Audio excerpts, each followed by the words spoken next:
Good afternoon. Welcome back to NIDI Grand Rounds. Today we have Alan Junkins presenting on the molecular tests.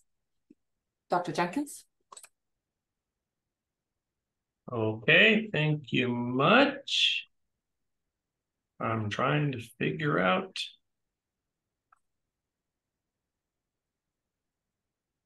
Excuse me, I'm trying to figure this out here. There's no share button. No share. Hold on a second.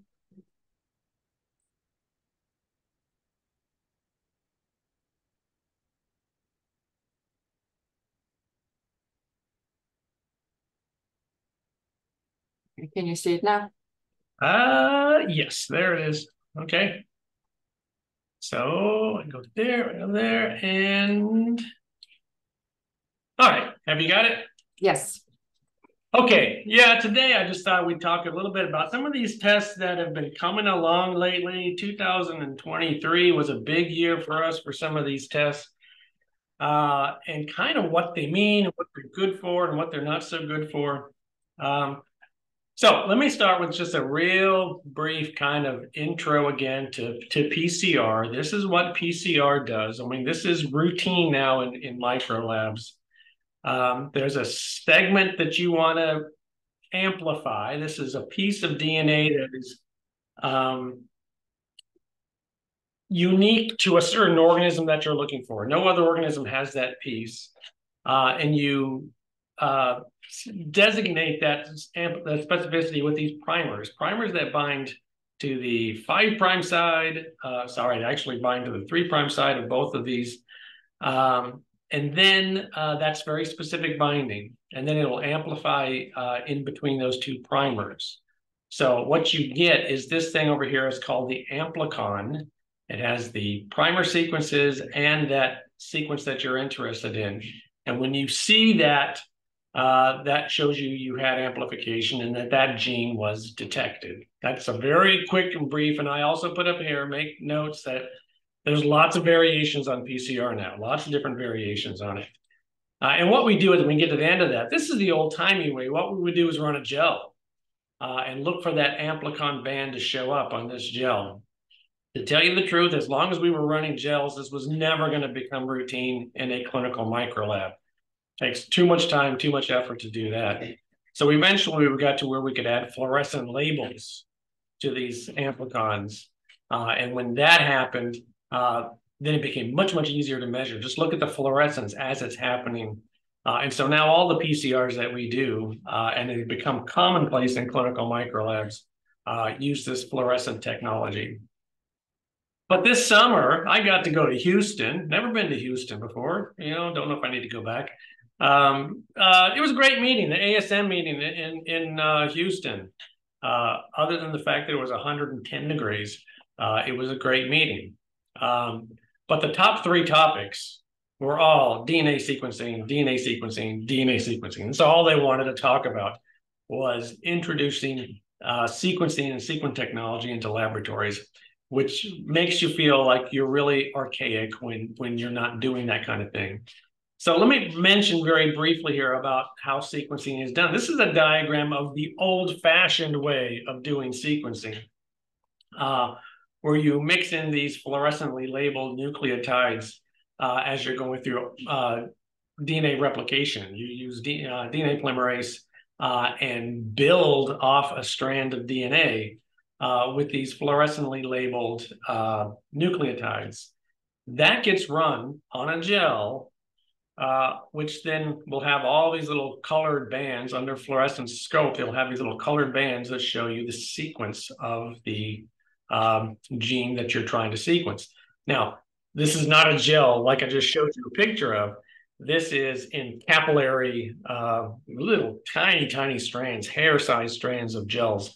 So you can do tons of these all at one time and get it done very quickly. But you'll get an output that looks kind of like this, which then will tell you exactly what the sequence is. And again, lots of variations on this. And like I said, this is now kind of the archaic way.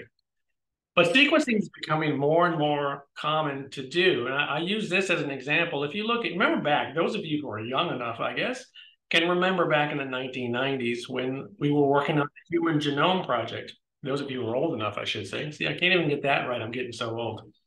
Um, took from 1990 to 2003. There were 20 laboratories around the world that were involved in this, and the estimated cost of $5 billion. And at the end of that, they were able to say, we have now sequenced the DNA sequence of the entire human genome, one person. It's gotten so cheap to do sequencing. You can now, by mail order, have your entire genome sequenced in just a couple of days. It costs less than $1,000, and it's going to get faster, and it's going to get cheaper. It's going to be rather incredible. If you look at the cost of sequencing as a percentage reduction, if we could apply that to other things, I could have bought my house for 5 cents. You know, that's how cheap sequencing has gotten. In fact, it's so cheap now that people are willing to pay $78 to have their dog's entire genome sequenced so they can find out exactly what mix of breeds it is. There's a lot of people who've done this. And the funny thing is, I did this presentation, a similar presentation. I used this slide a few times. And the first time I used this slide, it was like $320. And then last year was $167. And now it's down to $78. So it's going to get cheaper, and it's going to be something that's more practical to use. I'm going to give you a few examples of sequencing that we have used here. And I'm picking these three just because these are the ones that we have experience in. There are other laboratories out there that are doing similar things. But first, we've got to step back and take a look at the most common gene to be sequenced. In bacteria, it is a ribosomal RNA gene for the 16S ribosomal RNA subunit. And what makes this one interesting for us to use for sequencing is because all of these blue parts of the gene, this is all one gene. All of these blue parts are very highly conserved, which means pretty much all bacteria on Earth have the same sequence in those blue areas. But then there are these variable regions, the red parts, that there's differences from one bacterium to another, from one genus to another, from one species to another. They differ in that. So the nice thing about this is that I can use primers that bind in the blue area. And that one primer is going to bind to that gene in all different bacteria. Over here, I've got another primer that binds in this blue area. So I can amplify, I can use PCR to amplify this whole region, and I'm going to get that amplification to work in just about all bacteria. But what I'm going to sequence, when I get done sequencing that, is going to be all these variable regions, okay? Then when we sequence it, we're getting the sequence of these variable regions. I plug that into a database. These are all databases that are available now. There are several others. This NCBI has been around for quite a while, where you can go online. If you want to do it right now, you go online to the NCBI database, and you can just start plugging in ACGs, Ds, and all you want to, and just see what bug you ended up creating. It's kind of cool. But you want a nice curated database where people have actually checked to make sure that the data is correct. And you plug it in and you get the identification of that bug. So that led to identification of bacteria by doing PCR and then sequencing of that ribosomal RNA gene. So it differs a little bit. Bacteria, we like that 16S ribosomal RNA gene like I just showed you. And that includes mycobacteria will also work with that. For fungi, they don't have 16S ribosomes. They're a eukaryotic organism. So you can either do the 18S ribosomal RNA gene, or the preferred part is actually what's called turtle transcribed spacer. All the ribosomal RNA genes are in one big transcript. And they have these spacer regions that are in between the actual ribosomal RNA genes. And that's where there's a lot of variability in that area. For mycobacteria, the 16S works okay, but 16S doesn't work as well for mycobacteria. It does it for other bacteria. So we like these heat shock protein number 65 kilobases, and RNA polymerase B subunit gene are more commonly used to identify mycobacteria. This doesn't work for viruses. There's no gene that is common to all viruses, so we can't really do it. And it doesn't work for parasites because there's no gene that are common to all parasites, especially some genes that are not common to us. You obviously do not want to be amplifying human DNA in this case. So you've got to keep that out of the way. So real quickly, I'll tell you a bit about, we used to use the University of Washington quite a lot. This is where we really first got started in this. They have 3 tests that are available, one for bacterial, we'll do the 16S, one for fungal, we'll do the ITS, the internal transcribed spacer, and one for mycobacteria, where they'll do the heat shock protein and the RPO-B gene. And what you can do is you send them these specimens. Tissue is a good specimen to send them. They would actually they're the only place that will do tissues that are already embedded in paraffin. So when you have a situation where pathology has looked at the biopsy and they see something, you can actually send them that paraffin embedded tissue and they will be able to do it on that. Body fluids, but blood, serum, plasma, stool, no. And the reason for that is when you amplify, you want this specimen to have one bug only. I don't want to send a specimen that's got 5 to 10 different bacteria because I'm going to have a whole mix of these amplicons and it will be impossible to sequence those. So you want what should be a normally sterile site, but now there's one bug that's infecting it. Stool would never work. You notice here, this next generation sequencing can be reflexed. We'll talk about next generation sequencing coming up here in a bit. So we use this quite a bit. It was really good at finding organisms that are very difficult to culture or that we can't culture at all, or in situations where we should have been able to culture it, but those pharmacy people, they started treating this bug and killed it before we had a chance to culture it. And so we can't really detect it by culture anymore. Well, there were some problems with it. Turnaround time could be up to a couple of weeks before you get those results back. You'd have to order each one of these 3 different tests separately if you wanted all of them. And the cost could start as low as $300, but it could go up a lot higher depending upon which of these 3 tests you ordered and whether they amplified something or not. But we use that quite a bit. Now things are changing. What we're doing now, what we're sending out now, I should say, is next generation sequencing. And I'll go through this a little bit. I'm not going to go into any great detail about this because, frankly, I don't understand it. To me, it's magic. It's like this guy up here. There's certain magic that's involved in it that I can't really explain. You're free to look at this website. I took this diagram from this website. It's supposed to be a nice overview, and it is, but it's still kind of difficult to tell what's going on.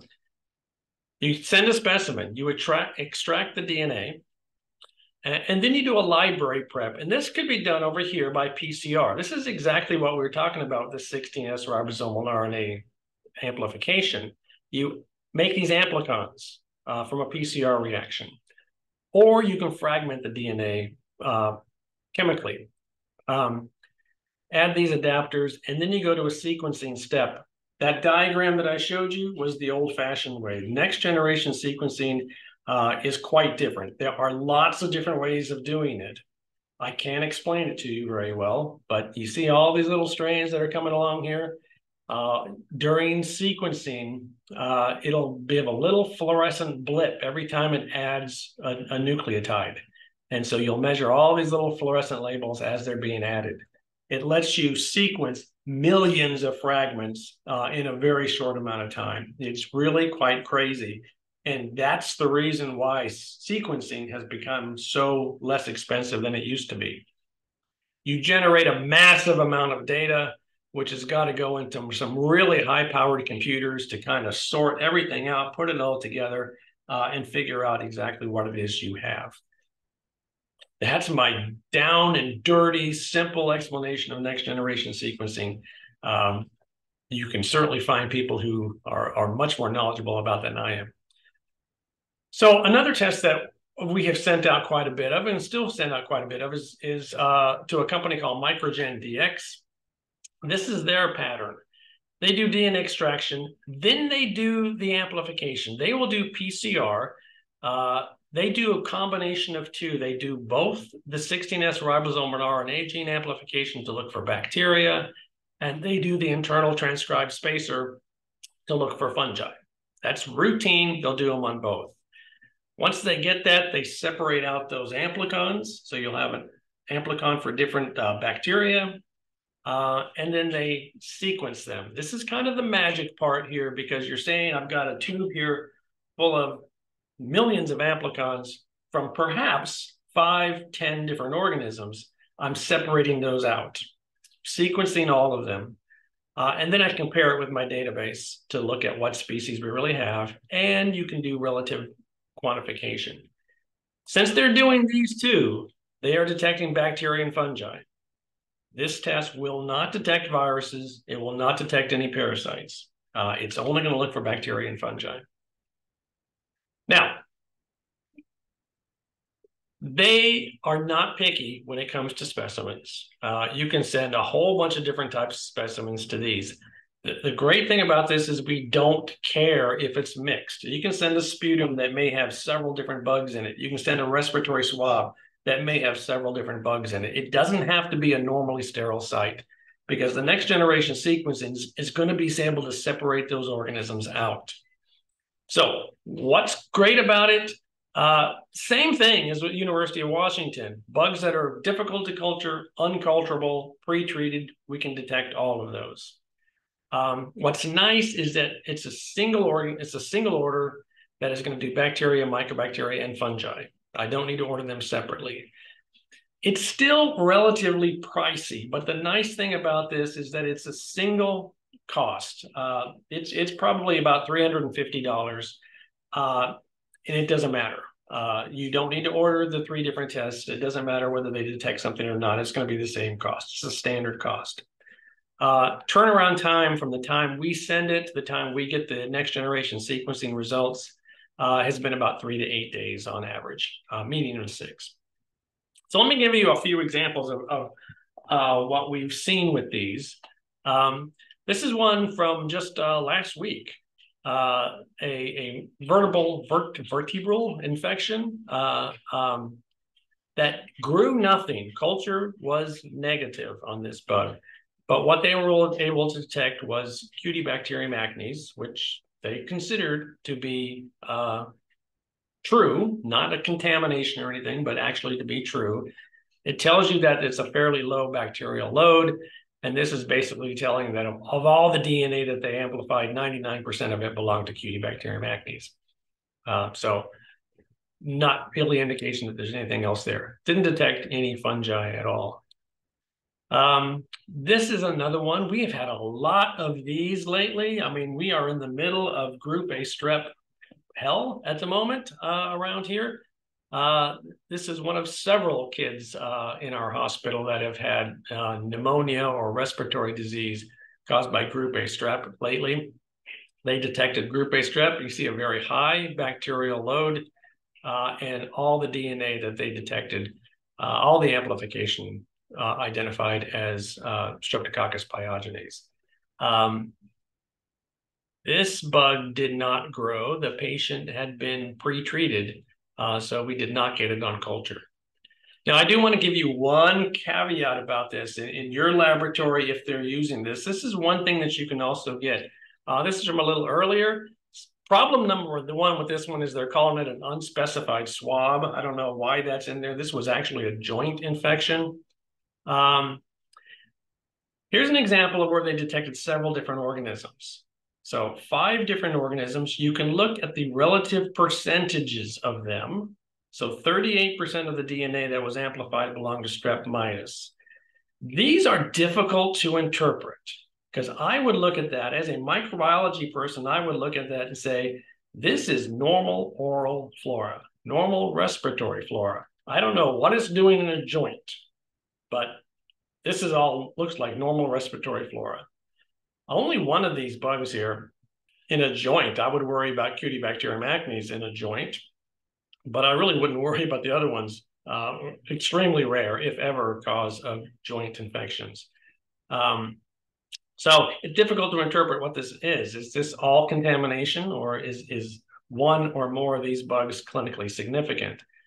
The other problem comes over here. This is their default setting, is they will give you all these antimicrobials for consideration. So they'll go through and say, strep mitis should be susceptible to this, should be susceptible to tetracycline, should be susceptible to vancomycin, and they'll give you all these check marks. The implication, first of all, is that you need to treat all 5 of these bugs, which is not really true. I don't think it's true. And then honestly, some of their recommendations don't really make a whole lot of sense. I won't go through the specifics on this one in particular, but I've seen some things that are really quite sketchy. Why are they recommending that? So we have actually had them turn this off. They do not report this on our reports anymore. And if you're using this in your lab, then you can go with this, or you can have them just not do it. It's really, I mean, they're trying to be nice and all, but honestly, I would rather have our doctors look at this, determine the clinical significance, which bug in here is significant, if any, and then look at our antibiogram, or talk to our knowledgeable infectious disease pharmacist, and then figure out what to do there. And I'll just throw this down here. No fungi detected. They will look for fungi as well. Now, let's get to the one that is building in momentum around the world. It is the Carious test. It's another one that we've sent out quite a bit. This one is different. It's a little strange. Their goal with the Carious test is to detect agents that are causing invasive infection. But they do that by detecting microbial DNA in plasma. So here's the theory. You have an invasive infection somewhere in your body, okay? Any of those spots. This is supposed to be your blood vessels. It is, but okay. The idea is that if you have an invasive infection somewhere in your body, in your liver, in your lungs, in your bones, then DNA from that organism will be released and will make its way into the bloodstream, and you will be able to detect the organism in the bloodstream. So if I've got an invasive pneumonia, then let's say it's caused by strep pneumo, then strep pneumo DNA will be found in my bloodstream. That's the theory. Is it true or not? It's true a lot of the time. What percentage of the time is it true? I don't know. And that's going to affect the sensitivity of your test. If that is not true all the time, then the test is not going to be positive all the time. Then take the flip side. The implication of that is that if you detect an organism's DNA in your plasma, in your bloodstream, then it suggests that the organism is causing an infection somewhere in your body. Is that true or not? Is there DNA in your plasma that is there for some other reason? For example, normal respiratory flora. Does DNA from normal respiratory flora get into your bloodstream? Now, notice here, we're not talking about the bugs. We're not trying to detect bacteremia. This has absolutely nothing to do with bacteremia. What this is an invasive infection somewhere where the DNA, cell-free DNA, is getting into the bloodstream. Now, honestly, if you had bacteremia, then of course you've got DNA in your bloodstream and it'll detect it. So this is done by next generation sequencing, and it's the same process that Microgen does, except the big difference is right here. They don't do a PCR. They fragment the DNA. They can take DNA and they can chop it up into strands of a certain length. Okay, just randomly chop it up. And then they'll sequence those. So you can imagine there'll be millions and millions of these strands that they will be sequencing. Now, the downside of that is that they're also going to be chopping up your DNA.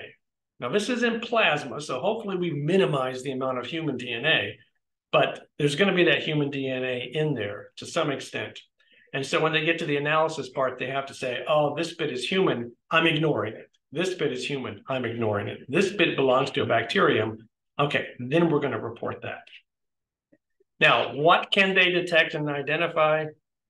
This is random fragmentation of the DNA. So they can detect lots of bacteria, they can detect lots of fungi.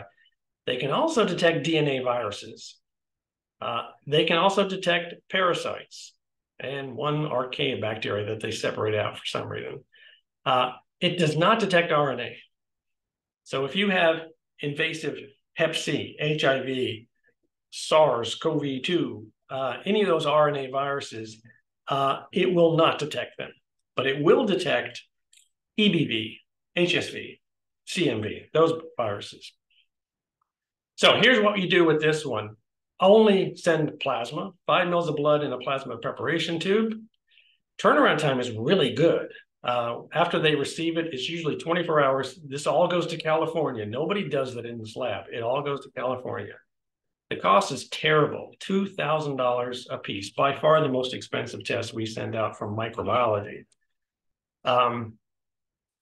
Same thing though, bugs that are difficult to culture, unculturable, have been pre-treated, or especially hard to sample locations. Sometimes you got a really good abscess or some infection somewhere in some internal organism. You just can't get in there surgically to sample it.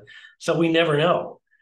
But if that bug is in there and leaking the DNA into the bloodstream, well, then we can get it that way. We don't have to go in there and try to sample your liver. We can just take some blood and do it. So it's great for that. Can be hard sometimes to determine the clinical significance. Clinical specificity is pretty poor. What that means is that you get the results back, and a lot of times the results are just this bug happened to have some DNA in their bloodstream, in your bloodstream. But where did it come from? What does it mean? There's a lot of really questionable results. I would say that the clinical specificity is probably somewhere on the order of 50%. Half the bugs that they detect really don't mean anything. I worry about this because are we treating DNA-emia? I've seen the tendency with some physicians to say we need to keep treating the bug until all the DNA is gone. The bug has been unculturable for weeks and we're still treating to try to get rid of all the DNA.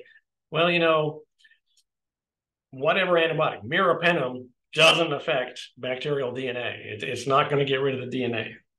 That's still going to be floating around for a while. Is it worth the money? This is my opinion. From what I've seen from our use of it, I would say 90% of the time it is a waste of money. 90% of the time it doesn't tell you anything important. The problem comes with that 10% of the time where it really can make a big difference. So perhaps overall, it's worth the money, although most of the time it's not going to be. If you talk to the Carious people, and I talk to some of them in Houston, I can tell you, they will tell you we need to be sending more and more and more of these Carious tests. They've got a new study that's just coming out now, which shows that it's going to cost you a lot of money, but it will save you money in the long run from other parts of the hospital. So that's what they want to say. As far as other opinions, there are some studies out there, and I just like this one because they're pretty cool little graphs here. These people looked at 82 different specimens that were sent for Carious and found that 73% of those 82 had no impact whatsoever. 3 of them, they figured had a negative impact on patient care. And 6 out of 82 actually had a positive impact. So that comes out to $27,000 that it cost to have a single positive impact. Is that worth it? It depends on the cost of the, how much of an impact that's going to have, doesn't it? And it also doesn't take into account that you had 3 negative impacts and how much did that cost for you. So what they decided, real world impact is limited, resulted in negative impact or no impact 92.7% of the time. 92% of the time it was a negative impact or no impact. Here we go. Institutions should adopt an active diagnostic stewardship role to ensure optimal use. So all of these tests that we're talking about here, you need to have some kind of policing along the way to make sure that we're ordering it appropriately. That's going to be the big thing. I will point this out. This is what Carius says on their website. It should best be used for. All of those make good sense. I kind of find in our institution, we use it a lot for this. We think the patient has an infection somewhere. We don't know what it is or where it is. We just want to see what's in there.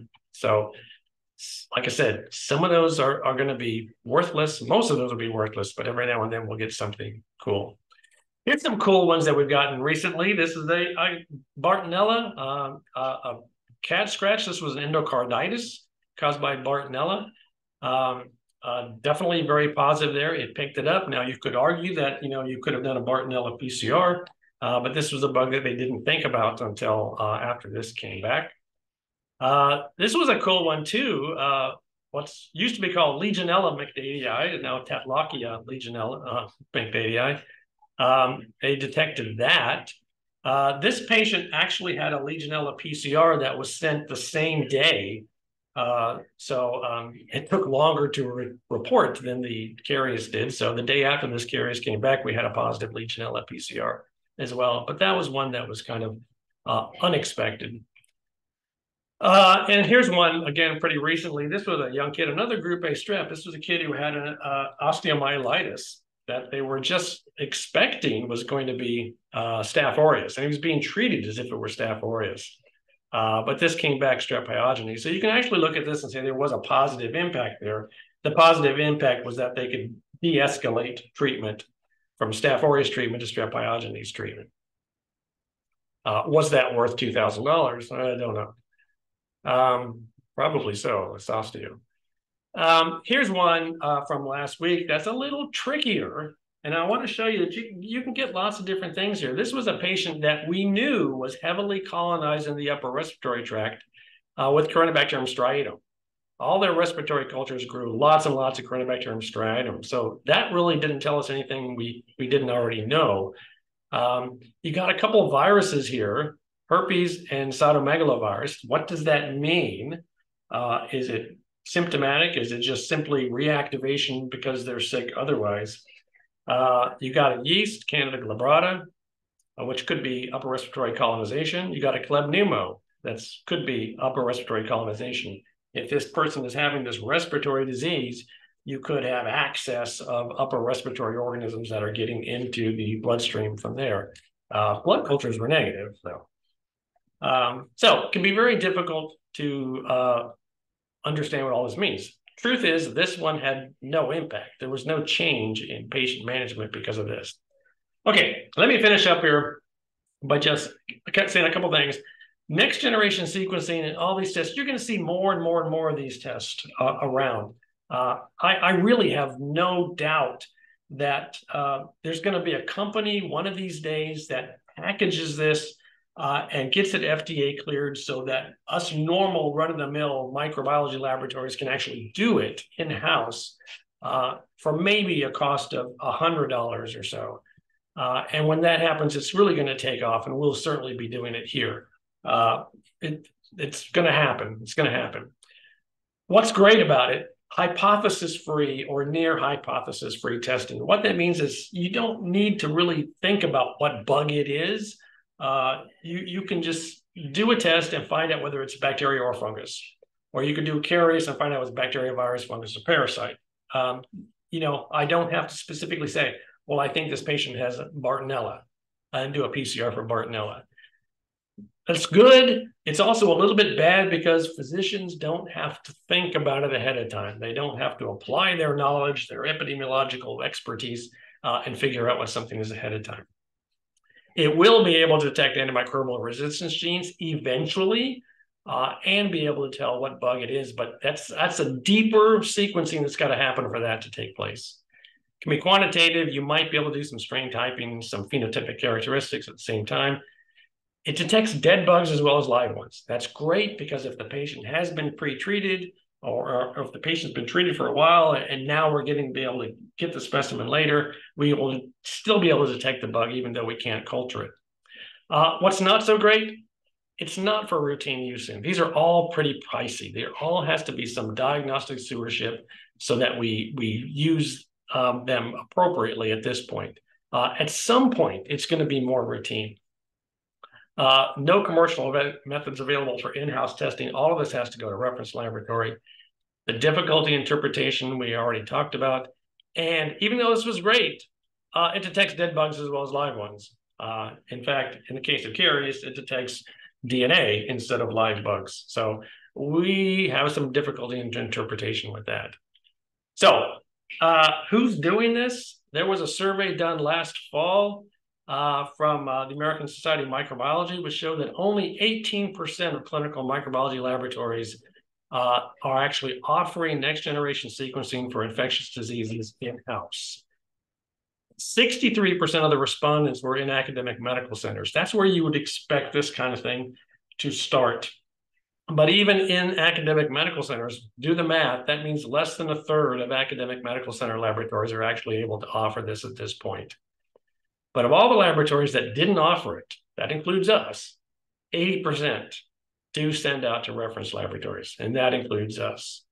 So only 20% of the laboratories out there, according to this survey, and I should point out, those are people who are on ClinMicroNet, on the ASM web listserv. These are going to be mostly your larger laboratories in the first place. Only 20% of them do not do it or offer it as a send-out. In 10 years, this is going to be present in a lot of microlabs. I would say definitely within 10 years, we will be doing it here in some form in-house, and most clinical laboratories will be doing that. It's possible that you could have a situation where there are regional laboratories that offer it so that all the hospitals around here can send it to one facility that will do next generation sequencing. But there will be a time coming up where we just don't culture much anymore, where what we do is we take a specimen, we put it in a machine, and a day later, we get a printout showing here are the bugs that are in it, here's the percentages, here's the antimicrobial resistance genes that we detected. It's all going to change. Oh, sorry, I went a little over there. So that's all I got. If anybody has any questions or wants to fuss about it or whatever, feel free.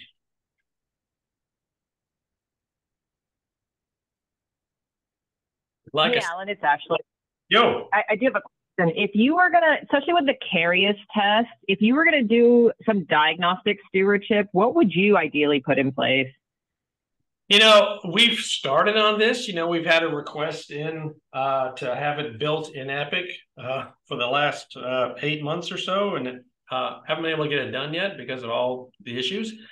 But you know what? I polled all our infectious disease doctors about that, about what's the best way to police it, and got all kinds of responses. Didn't help at all. So, you know, I think basically what it boils down to is it's going to leave the lab having to do the policing. And my ideas for caries was basically to say, here's what caries says are the indications for this test. You know, click which one it is. It's like you guys do in what's that thing called you guys do, pharmacy. You know, where you say, if you want to get daptomycin, you got to click one of these indications right here. And I'm going to say, if you want to get a caries, you got to click one of these indications right here. At least it gives us a way to gather information, see what it's being used for. It gets them down documented as saying, I need a caries for this reason. And then we'll be able to use that data to kind of see if there's other things that we need to do, other ways we need to go about doing it. But unfortunately, it's going to fall. You know, all of these. You know, what are some of the suggestions for these molecular tests is to always require an ID consult or always require a hem-onc consult, and that's just not going to work. You know, people say the same thing about the RPP. should always have an ID consult. Yeah, right. That's not going to happen. So it's going to fall on the lab to do the policing, which means, you know, the entirety of my job at some point is going to be sitting here and deciding whether somebody deserves a Carious or not. Do you, not to like put you on the spot or anything, but like when you said like it'd have to be one of these click button characteristics, do you have a sense of what you would just sort of pass through, what you think would be the most appropriate, or ones that were more, like from your experience, more questionable indications that you've seen doctors try to push on you? You know, the questionable ones that, you know, I kind of, like I said, the ones that I kind of gripe about would be the ones who say, well, we already know what this patient has. We're following treatment. We want to see, you know, there are situations where we said, you know, we have known for endocarditis that this is the treatment. You know, you're going to use vancomycin for whatever, or you're going to go for 10 days past the last positive blood culture. But now we're going for 3-4 weeks trying to get rid of all the DNA. You know, those are things that I would be like, I don't think, you know, what's worked in the past worked in the past. It still works. But yeah, you know, I think that to me, the thing that really works well is when you do have something, you know, there's an infection someplace, you know, it certainly looks like an infection, but you can't sample it. You can't get to it for some reason. Then the Carious has worked well. Non-culture negative endocarditis, it works really well. Invasive fungal infections, it works well. Those are the situations where I think it makes perfectly good sense to do.